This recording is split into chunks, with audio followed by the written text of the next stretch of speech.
बॉलीवुड फिल्मी explainer presenting into the wild. ये एक सच्ची कहानी है जिसने समाज के सभी नकारात्मक पहलुओं को नकार कर एक ऐसा रास्ता चुना जो एक आम सोच वाला व्यक्ति कभी नहीं सोच सकता था। ये कहानी है क्रिस्टोफर मैककैनलेस की। कहानी शुरू होती है मई 1990 से, जब क्रिस्टोफर अपनी ग्रेजुएशन ए ग्रेड से पास आउट करता है। इस पर उसके पेरेंट्स उसको एक नई गाड़ी दिलाने के लिए बोलते हैं, पर क्रिस्टोफर बोलता है कि उसे नई गाड़ी नहीं चाहिए क्योंकि उसकी पुरानी गाड़ी काफ़ी अच्छी चलती है। फिर भी उसके पेरेंट्स उसको नई गाड़ी दिलाते हैं, पर क्रिस्टोफर उसे एक्सेप्ट नहीं करता। और कुछ वक्त बाद क्रिस्टोफर अपने सारे डॉक्यूमेंट्स, अपनी सारी डिग्रीज, यहाँ तक कि अपने क्रेडिट कार्ड और डेबिट कार्ड भी जला देता है। उसके अकाउंट में $24,000 होते हैं जो उसके पेरेंट्स ने उसकी पढ़ाई के लिए जमा किए थे। क्रिस्टोफर वो सारे डोनेट कर देता है और अपना बैग उठाकर निकल पड़ता है। किसी को नहीं पता क्रिस्टोफर कहाँ जा रहा है, क्यों जा रहा है, बस वो जा रहा है। दरअसल क्रिस्टोफर का दिल अपने माँ बाप के रिश्तों और उनसे मिले कम प्यार की वजह से भर चुका होता है और अब वो इन सब से नाता तोड़कर अपनी गाड़ी में निकल जाता है, एक ऐसी जगह जहाँ उसे कोई नहीं जानता। और अब रात में क्रिस्टोफर अपनी गाड़ी एक जगह पार्क करता है और सो जाता है। ये एरिया फ्लडेड एरिया होता है और रात में फ्लड आने की वजह से उसकी गाड़ी फंस जाती है और अब क्रिस्टोफर अपनी गाड़ी वहीं छोड़कर आगे के सफ़र में निकल जाता है।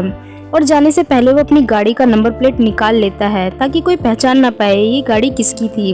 और उसके पास जितने भी पैसे होते थे वो उन्हें जला देता है। और अब क्रिस्टोफर के पास कुछ नहीं है, ना गाड़ी ना पैसे।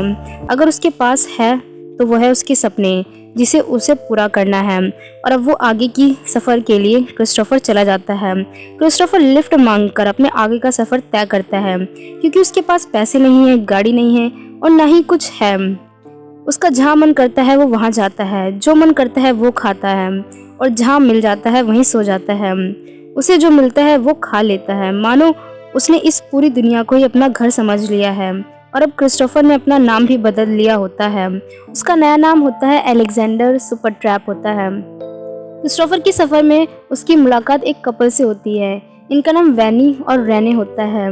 ये लोग क्रिस्टोफर को अपनी गाड़ी में लिफ्ट देते हैं और वो उसे कहते हैं वो भी उनकी तरह हैं, बस फ़र्क इतना है कि तुम पैदल सफ़र करते हो और वो गाड़ी से। इसके बाद कुछ दिनों तक क्रिस्टोफर इन्हीं के साथ रहता है और एक दिन रैनी क्रिस्टोफर को बताता है कि जेन और उसके बीच रिश्ते अच्छे नहीं हैं। दरअसल जेन अपने पास से बाहर ही नहीं निकल पाती है। दरअसल रैनी से पहले जेन का किसी के साथ संबंध था और उसने उसे धोखा दिया था, इसलिए जेन आज भी अपने अतीत में रहती है। और वो उसे बताता है कि जब वो उससे मिले थे तब भी इनके बीच झगड़ा चल रहा था, लेकिन मैं जेन से बहुत प्यार करता हूँ। क्रिस्टोफर कहता है कि कुछ लोग अपने आप को प्यार के लायक ही नहीं समझते हैं, इसीलिए वो एकांत में चले जाते हैं अपने अतीत की दरारों को भरने के लिए। रैनी बोलता है कि तुम तो काफी समझदार। कुछ दिनों तक इनके साथ ही रहता है जिससे इन दोनों के बीच में रिश्ते सुधरने लगते हैं, पर वो उनके साथ नहीं रह सकता क्योंकि क्रिस्टोफर को आगे जाना है। वो अलास्का जाना चाहता है। वो इन दोनों को बाय बोलकर अपने आगे के सफर पर निकल जाता है। अभी तक वो नॉर्थर्न कैलिफोर्निया में था और अब वो पहुंच जाता है ईस्टर्न साउथ डिकोटा। क्रिस्टोफर को घर से निकले हुए अब पूरे 2 महीने हो चुके होते हैं। इसके बाद क्रिस्टोफर की मुलाकात एक वैन वेस्ट वर्कर से होती है जिसके पास बहुत बड़े बड़े खेतों का कॉन्ट्रैक्ट होता है फार्मिंग के लिए, और क्रिस्टोफर यहाँ पर उसके साथ काम करता है। वो यहाँ पर बड़ी बड़ी गाड़ियों से फसलों को काटता है, उनके गोदामों में काम करता है और क्रिस्टोफर को इन सब में मज़ा आ रहा होता है। वो ये सब काम अपनी मर्जी से करता है और इसके बाद वो वेस्ट वर्कर से गन की डिमांड करता है क्योंकि क्रिस्टोफर को आगे का सफ़र तय करना होता है।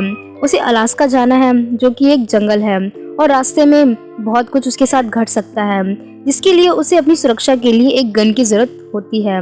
वेस्ट वर्कर उसे एक गन दिलवाता है। इसके बाद वेस्ट वर्कर को किसी कारण से पुलिस पकड़ लेती है और क्रिस्टोफर को वहाँ तक का सफ़र ख़त्म करना पड़ता है और आगे की तरफ निकल जाता है। और अब क्रिस्टोफर ये तय करता है कि वो कोल्ड रोड नदी को पार करेगा। इसके लिए परमिशन लेनी होगी। परमिशन लेने जाता है पर उसे परमिशन नहीं मिलती। परमिशन देने वाला गार्ड उसे बोलता है कि तुम अपना नाम वेटिंग लिस्ट में लिखवा दो और जब तुम्हारा नंबर आएगा तो तुम्हें बता दिया जाएगा। और क्रिस्टोफर जब वेटिंग लिस्ट चेक करता है तो उसका नंबर 12 साल बाद होता है। इसके बाद क्रिस्टोफर बिना परमिशन के उस नदी में अपनी नाव के साथ उतर जाता है और आगे जाकर उसे एक कपल मिलता है जो उसे बोलता है कि इस नदी के सहारे वो मैक्सिको भी जा सकता है। और पीछे से पुलिस आ जाती है और क्रिस्टोफर सीधा मेक्सिको के लिए निकल जाता है। लेकिन मेक्सिको पहुंचने से पहले उसे एक गुफा मिलती है जहां पर क्रिस्टोफर 36 दिन तक रहता है। वहां रहकर क्रिस्टोफर जिंदगी को नेचर के बहुत करीब से देखता है। वो उन सब चीज़ों को महसूस करता है, जिसके बाद वो मेक्सिको सिटी पहुंचता है जहां उसे बहुत घुटन महसूस होने लगती है। वो फिर भी अपने आगे का सफ़र के लिए निकल जाता है। इस बार वो ज़्यादा से ज़्यादा ट्रेन में सफ़र करता है और उसके पास पैसे न होने की वजह से वो मालगाड़ी का सहारा लेता है। पर एक बार रेलवे पुलिस क्रिस्टोफर को पकड़ लेती है और उसे बहुत मारती है। उसके बाद क्रिस्टोफर फिर से लिफ्ट मांगना शुरू कर देता है। फिर वो स्लैब सिटी पहुंच जाता है जहां फिर से उसकी मुलाकात जैन और रैनी से होती है। एक लड़की से भी मुलाकात होती है। इसका नाम ट्रेसी होता है। ट्रेसी क्रिस्टोफर को पसंद करने लगती है पर क्रिस्टोफर उसमें ज़्यादा इंटरेस्टेड नहीं होता है क्योंकि ट्रेसी की एज क्रिस्टोफर से काफ़ी कम होती है और क्रिस्टोफर को अपने आगे का सफ़र भी तय करना होता है। वो एक जगह नहीं ठहर सकता था क्योंकि उसे अलास्का जाना है और कुछ दिनों वहाँ रहने के बाद वो अलास्का के लिए निकल जाता है और कुछ दूर जाने के बाद एक जगह अपना कैंप लगाता है और उस कैंप में 2 हफ्ते रहता है। यहाँ रहने के दौरान उसकी मुलाकात एक बूढ़े आदमी से होती है जिनका नाम रॉन फ्रेंड्स होता है। ये एक रिटायर्ड आर्मी ऑफिसर होते हैं और अब ये एक लेदर में काम करते हैं। इनका काम शौकिया होता है। रॉन फ्रेजी को क्रिस्टोफर काफ़ी अच्छा लगता है। वो एक इंटरेस्टिंग इंसान है। वो कुछ टाइम के लिए उसे अपने पास रख लेता है और उसे बताता है कि एक कार एक्सीडेंट में उसकी पूरी फैमिली गुजर गई थी और इसी सफ़र के दौरान रॉन क्रिस्टोफर को अपना काम सिखाता है और क्रिस्टोफर अपने लिए एक बेल्ट बनाता है जिसमें वो अपने पूरे सफ़र के बारे में मेंशन करता है। और अब 2 महीने रहने के बाद फाइनली क्रिस्टोफर डिसाइड करता है कि वो अब अलास्का जाएगा। रॉन फ्रेंड्स नहीं चाहता कि वो आगे जाए और वो क्रिस्टोफर को कहता है कि यहीं रुक जाए और उसका पोता बनकर उसके साथ रह ले। और क्रिस्टोफर कहता है कि वो उनकी काफ़ी रिस्पेक्ट करता है और उनकी बातों से भी सहमत है पर उसको अभी अलास्का जाना है और फिर वो अलास्का से आने के बाद इस बारे में उनसे बात करेगा। क्रिस्टोफर अपने आगे के सफ़र के लिए निकल जाता है और आगे जाने के बाद क्रिस्टोफर एक आदमी से मिलता है जो अलास्का के बॉर्डर तक उसे लिफ्ट देता है और अलास्का जाने से पहले कुछ सामान और बूट्स भी देता है जो उसको लंबे सफ़र के लिए उसके मदद करेंगे। वो क्रिस्टोफर को कहता है कि इससे उसके पैर गीले नहीं होंगे और अब फाइनली क्रिस्टोफर वहाँ पहुँच जाता है जहाँ पर उसे जाना था, यानी कि अलास्का और उसे घर से निकले हुए लगभग 2 महीने हो गए होते हैं। और अब अलास्का के काफ़ी अंदर जाने के बाद वो एक पेड़ की टहनी पर अपनी टोपी की निशानी लगा देता है क्योंकि उसे आगे एक नदी पार करनी होती है और वो निशानी इसलिए लगाता है ताकि उसे याद रहे कि उसने यहाँ से नदी को पार किया था। और अब क्रिस्टोफर नदी पार करता है और उस पर पहुँच जाता है। वहाँ पर अपना कैंप लगाता है और रहना शुरू कर देता है। अलास्का में बर्फ ही बर्फ होती है, दूर दूर तक सिर्फ बर्फ ही बर्फ, इंसान का कोई नामो निशान नहीं होता। यहाँ पर काफ़ी ठंड होती है। क्रिस्टोफर सरवाइव करने के लिए यहाँ पर आग जलाता है और उसे गन के जरिए छोटे छोटे शिकार भी करता है ताकि वो उनसे अपना पेट भर सके। और अब उसे एक वैन दिखती है जिसमें एक गद्दा होता है और आग जलाने के लिए कुछ जगह भी होती है। इस मूवी में इस वैन को मैजिक बस का नाम दिया गया है। क्रिस्टोफर को इस वैन को साफ करता है और रहने के लायक बनाता है और उसमें रहना शुरू कर देता है और अपना पेट भरने के लिए वो अलास्का में सरवाइव करने के लिए शिकार करता है। और अब क्रिस्टोफर वो जिंदगी जीता है जो वो चाहता था और वहीं आ गया होता है जहाँ पर उसको आना था। क्रिस्टोफर की आदत होती है कि वो अपना सफ़र के हर लम्हे को एक नोट करता था, यानी कि अपनी डायरी में लिखता था ताकि वो हमेशा उसके साथ रह अनुभव बन सके। शुरू में अलास्का में सब सही चल रहा होता है पर धीरे धीरे क्रिस्टोफर का राशन खत्म होने लगता है और अब कम खाना खाने की वजह से उसका वजन भी कम होने लगता है। वो काफ़ी पतला हो गया होता है। उसने जो बेल्ट पहनी थी उसमें वो बार बार छेद करता है क्योंकि उसकी कमर काफ़ी पतली हो गई होती है। क्रिस्टोफर सोचता है कि वो एक बड़े जानवर का शिकार करेगा जिसे वो काफ़ी दिन तक चलाएगा, पर ऐसा नहीं होता है। उस जानवर का मांस सड़ने लगता है और यहाँ पर क्रिस्टोफर को एहसास होता है कि प्रकृति के आगे किसी की नहीं चलती है। और अब वो डिसाइड करता है कि वो यहाँ से जाएगा क्योंकि खुशियों का मज़ा अपनों के साथ बांटने में है। और क्रिस्टोफर अपना बैग पैक करता है, वहाँ से जाने लगता है और वो देखता है कि जिस नदी को पार करके पैरों से पार करके आया था अब वो उफान पर होती है और उसमें वो गिर भी जाता है और मरते मरते बचता है। क्रिस्टोफर वापस अपनी वैन में आ जाता है और अपने आगे के दिन यहीं पर गुजारने लगता है।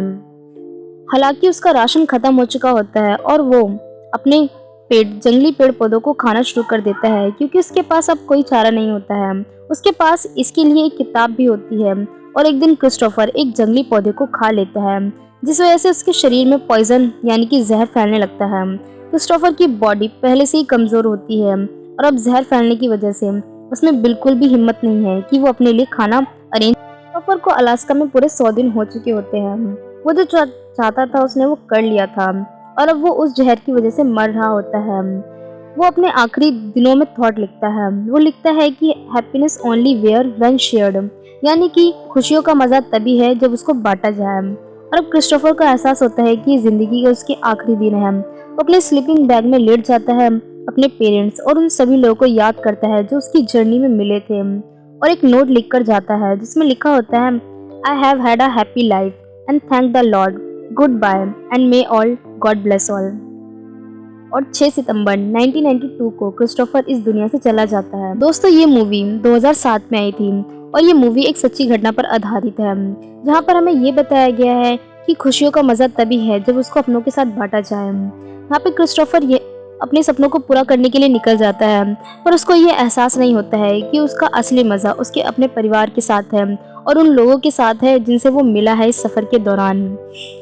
दोस्तों, इस मूवी में जो नोट दिखाया गया है वो असली नहीं है।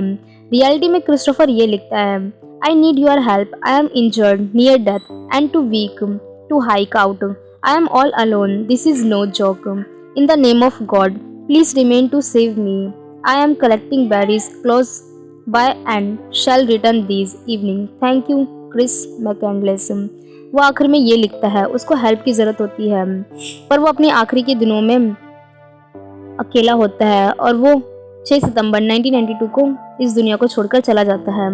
दोस्तों, ये कहानी थी इनटू द वाइल्ड की।